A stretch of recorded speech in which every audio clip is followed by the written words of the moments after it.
Ford is releasing another vehicle, but this time it's their best-selling truck for the last 40 plus years. J.D. Power releases their reliability rankings, and the Mach E is getting some markups from some dealers. So find out more on this episode of Up to Date.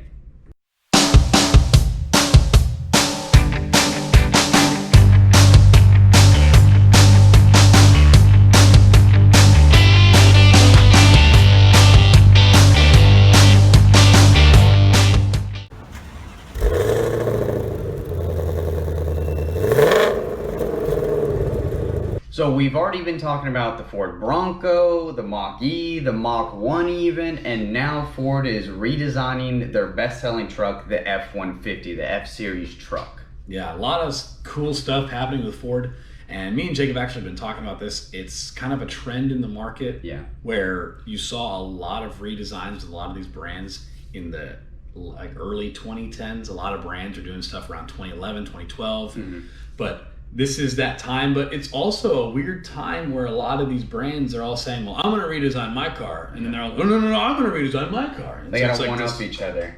We have previous episodes talking about the Acura Type S, and then a couple weeks later, Lexus is like, whoa, our IS, look at the IS. My IS is better. Yeah, exactly. So we already know that probably competitors are going to show another redesign, whether it's Dodge or Chevy or somebody. We've talked about in previous episodes, Dodge is throwing out mid-sized trucks, so like everybody's just competing, going off of one off. Right. I mean, you have, in a previous episode we talked about the whole Nissan line is getting a redesign. Oh yeah. So that's something we haven't seen yet, but I 100% expect the Titan to get some type of a refresh. It doesn't exactly sell well, even in truck markets. So that's like a pricing issue, I think, as well as somewhat of a reliability in their segment. Yeah, I also think it has to do when you're buying a full-size truck like that in America, they want American trucks. They're going to want the F-150s, the Silverados, the Rams. They're going to want and even you can even argue here in Texas, the Tundras, because Tundras are made in Texas. Yeah, there's that huge sticker. It's always like made for Texans, made in Texas. 100%. But I mean, to me, speaking of American trucks, this kind of looks like I see the F-250 off of it with the headlights. Yeah. But it also, to me, looks like the Sierra 1500, which I think is the best looking truck out there for the 22. I do. Hot take. I own two Fords. I'm a Ford guy. I bleed blue. But the Sierra is the best looking truck in my opinion. Yeah. So. I mean, that's not a bad thing. That's like getting compared to the hot girl in the room, You're like the Sierra is definitely the luxury of the domestic trucks. So if anything, Ford's already saying, well, we're selling a bunch of these trucks, have for the last nearly 50 years. Now we're going to make it try and look a little better. Honestly, I hope that it stays true with its pricing. I think that's the biggest thing about these trucks nowadays is every new car is going up in price. Yeah. Hopefully this truck doesn't turn into where you have to spend $50,000 for an XLT. Yeah, that would make a lot of people's wallets cry. So it hurts mine just thinking about Ford, it. if you're listening, bring that Lariat price a little further down. I think you guys are already killing it, but I think you could start burying some of these competitors if you found a way to lower the price. Because if you're going to sell them anyways, just reduce the rebates, lower the starting price of the MSRP. Yeah, you already have the title of the number one selling truck for the last 43, 44 years, maybe 45. 40 million? I don't know. Next 400, who knows? But point being is we're really excited for this new F-150. Well, we got some reliability issues, I think, with this list they got. But J.D. Power has given out its rankings for 2020 new vehicles and their reliability factors. Yes. The top 5, starting from 5 to number 1, is Genesis, Ram, Chevrolet, and I bet you can't guess number 2 and number 1. If I didn't tell you what it was before this video, you would not guess Kia or Dodge. But that is number 2 and number 1 right there. That's how we know it's not good. Everybody knows FCA brands of Dodge and Jeep and these other brands are not up there. But that's where I'm not basing our flaws on this rankings based on the fact that Dodge is up there. It's just the fact that personally, I don't think you can give a reliability factor after not even a year of ownership. If you're going to talk about reliability, you say like Jacob's got a 2014 F-150. So we look at it now and it's like, how is it running? And it's still running pretty well. You're like, that's pretty reliable. Well, it's not even they give these cars a year. The way they run these JD scores, so the Dodge score was 136. The industry average is about 166 between all manufacturers. So that's above average, yeah. But the way they do it is they'll take 100 cars, and then however many problems they count in the first 90 days, days, not months, weeks, no, 90 days of ownership. And a problem could be anything from the steering wheel falls off, to the seat breaks, to where the Bluetooth doesn't connect, like it disconnects my phone like once every other week or something. Yeah, it like smells like farts in here every once in a while. It's not me though. I don't know. There's a leak in here.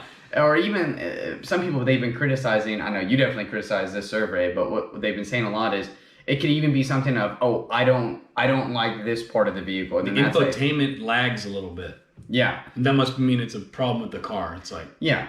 So, I mean, for these, makes that have lower scores like Dodge and Kia, you factor all of that, you're like, oh, okay, but it's still really low. But for the ones that have, I don't know, 250 Tesla, like you're like, is it really a lot of problems, or is their infotainment just shut off whenever it wants to? Yeah, so if you guys were wondering, Tesla is now the worst on this list. Yeah. Next to Land Rover, which we would probably agree, even if this was 6 years down the line, they're not considered reliable. But all in all, we want you guys to know that a lot of different kind of like magazines and car websites, if you're looking at reliability scores within the first 90 days, like Jacob talking about, or even within the first couple of years, I personally don't take those to heart. You need to look up like Edmunds and these other websites that are talking about reviews of cars after like 5 to 6 years of ownership. More longevity. And they have good reviews from personal owners talking about stuff. Yeah. That's how you can find out on different blogs for different cars where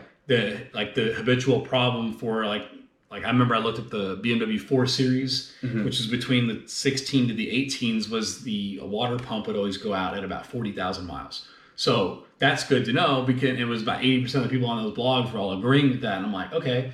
And my question is, though, could you hit that 40,000 miles in 90 days, though? I hope not.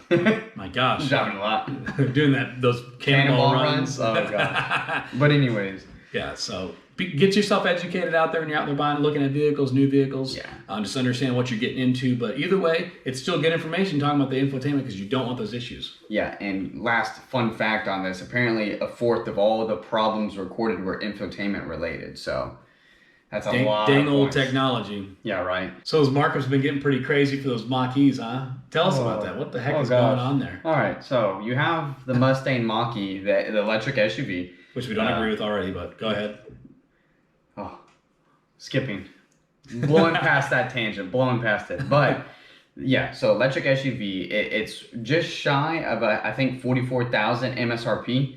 And it's not uncommon for stuff like this to happen, but people have already paid their deposit, their $500 refundable deposit. They are getting their vehicle. Ford is going to send it to the nearest dealer. So if Josh orders one from Jacob Ford and he lives closest to my dealership, it'll just go there. It'll go me, he picks it up from me. After that point, I think you can change what dealership, but once you initially put the deposit, Ford just picks one for you, the nearest one. But dealerships, what they've been doing is, you're going to have to come pick this vehicle up for me. Well, it's going to have what people have been reporting so far, a $5,000 to $15,000 markup at some dealerships. Not every dealership is doing this, but some are marking them up as high as $15,000. Yeah, we were talking about, it's kind of abusive that some of these dealerships do that. You have the same problem when the Supra came out, and even when the Bullitt Mustangs had a little bit of a markup. Yeah. And one of the worst ones was when the Dodge Challenger Demon came out. That was an insane markup. But I can't blame them. I mean, they've already looked into it. Brands can't really be blamed for this. They're making great quality products. People really like them. They're very popular. Yeah. But the dealerships are all private little franchised organizations somewhat, and so they have the power to control their inventory pricing. Yeah. So once it leaves the Ford factory, the Ford dealerships can price it wherever they want. Because the thing is, though, MSRP, for those of you who don't know what that stands for, is manufacturer suggested retail price. It's a suggestion, and the dealer's like, cool, noted. We're going $15,000 above that. Yeah, and you don't see that very often, because not a lot of vehicles, like you're not going to go buy a CRV and it's not going to be marked up because no one's marking them up. No. So you naturally will see them trying to compete with price in those types of situations. But because the Mustang Mach E is a brand new vehicle, brand new model, first big time electric vehicle that Ford's coming out with. Of its kind, yeah. This is very exciting, so you will see this. It just makes sense. Either way, be on the lookout. If that's one of you guys, make sure you can change the dealership you get this from. So like we said, even if it's the closest to you, find the right dealership where it's priced the best for. Because even though you put the deposit down, doesn't mean you're locked into that dealership. You're just locked into a vehicle. Yeah, exactly. So get yourself educated and make sure you got the right supplies and tools. Make sure you're not losing any money. And that's pretty much wraps up this episode of Up to Date. Yeah, I mean, if you guys really like what we're doing, go ahead and hit that like button down there. Hit the subscribe so you can stay up to date. Not only with what we're talking about, but what we're always talking about. Car reviews, this kind of stuff. We love talking about it. We love hearing your feedback, so go ahead and drop that in the comment section down there. Oh, yeah, and to find us on all of our social media. We're always posting stuff on there. We like to interact and talk to people about cars over the interweb. Love it. Loving it. But without further ado, that's Gulf Coast Gearheads signing off.